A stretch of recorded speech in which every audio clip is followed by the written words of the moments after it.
તો રામ રામ ડાયરા ને રામ રામ, કેમ છો? મોજમાં? બસ મોજમાં રહેવું વાલા. તો હવે જો આપણે આવી ગયા કથા મંડપ બાજુ સગાપરા, જ્યાં મોરારી બાપુની સપ્તાહ ચાલુ છે.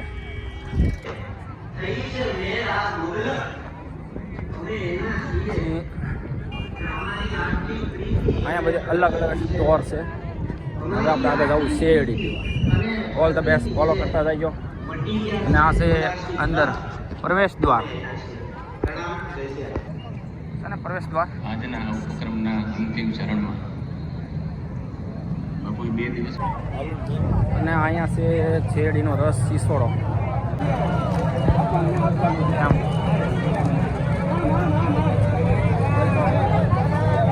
આવી ભીડ છે રસ માટે.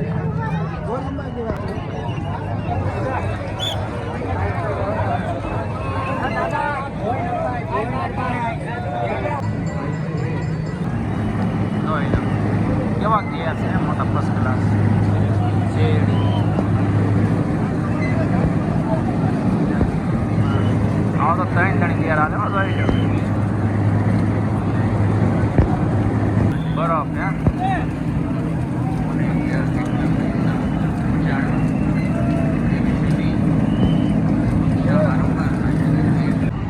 સગાપરાની ધારે. તો હજી 2 દિવસ છે હજી, તો અવશ્ય એકાદી વાર લાભ લઈ ગયો. કેમ કે તમે આમ શેરડીના સોયા જોવો, તમને એમ થાય હા એ જોઈ ગયો શેરડી પીલે જોવો. તો અમને તો આવ્યા એટલે આનંદ લાગ્યો. અને માણસોમાં ભીડ જોવો રસી ગમે.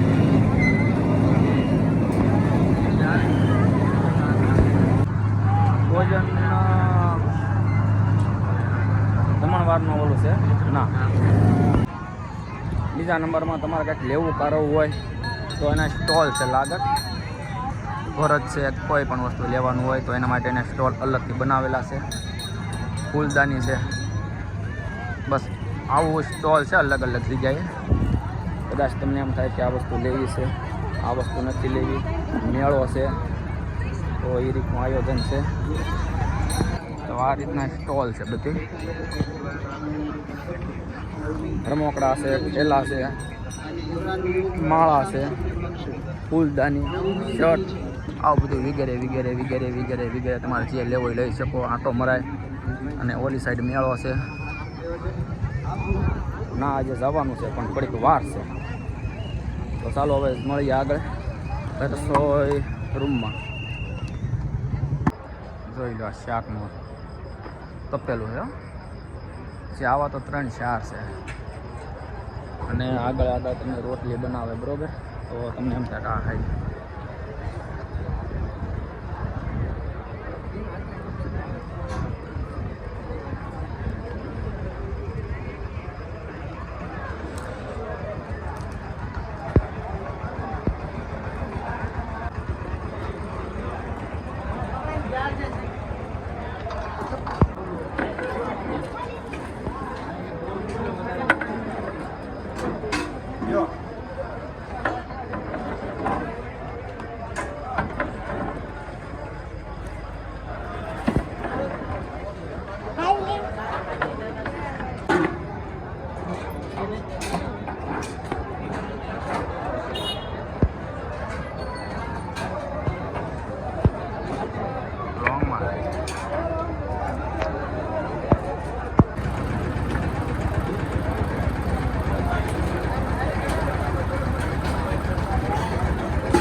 સેવાથી તો ભાત કરાય પડે.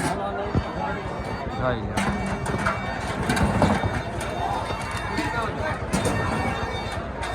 લે ને ચેક કરો સેવામાં.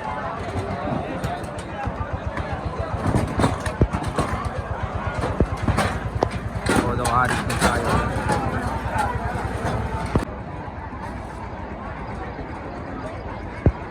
જો ભાઈ, હું તો દરેક જગ્યાઓમાં જે સેવા થતી હોય ત્યાં જ હોઉં છું.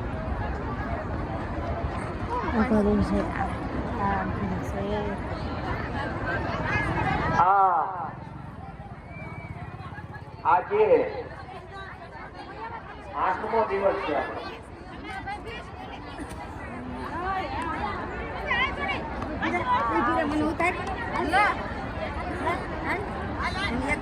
આજે 8મો દિવસ છે અને આ સુગાપરાની ધારે જે મોરારી બાપુની કથા જે ચાલી રહી છે એનો આજે 8મો દિવસ છે. એ 8મા દિવસની શરૂઆત થતા અહીંયા શ્રોતાગણ, બહેનો, વડીલો જે આ રામ કથા સાંભળીને રામરસ થઈ રહ્યા છે ત્યારે એની સેવામાં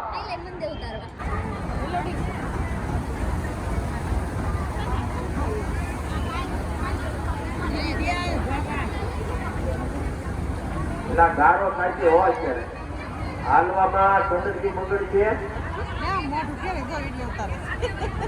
સમજો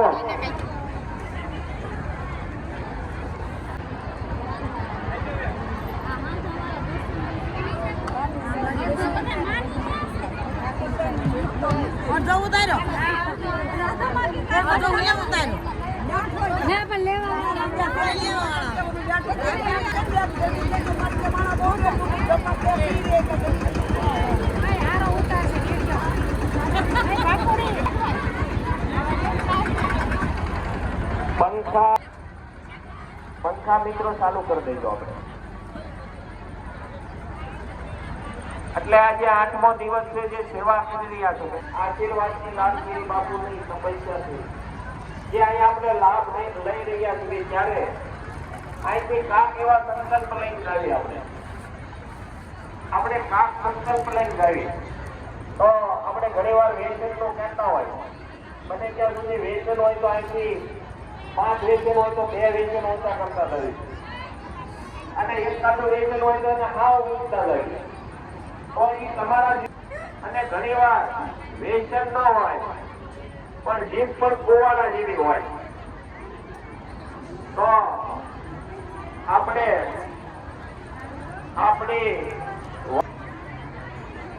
કારણ કે બોલવાથી બધું થતું હોય છે તો આપણે અહીંથી વિવેકી આવી સમાજે આપણે માર્ગદર્શન કરતા છે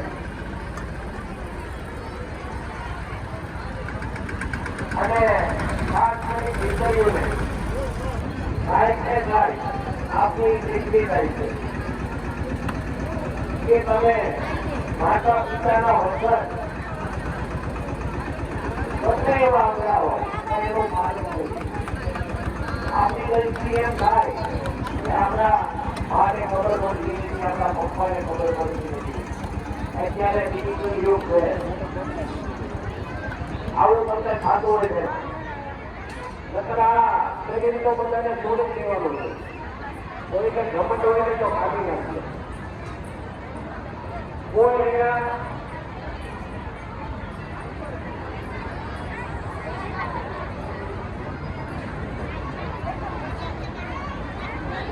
પહેલા નંબરના ડોમમાં પૈસા પે કરવાના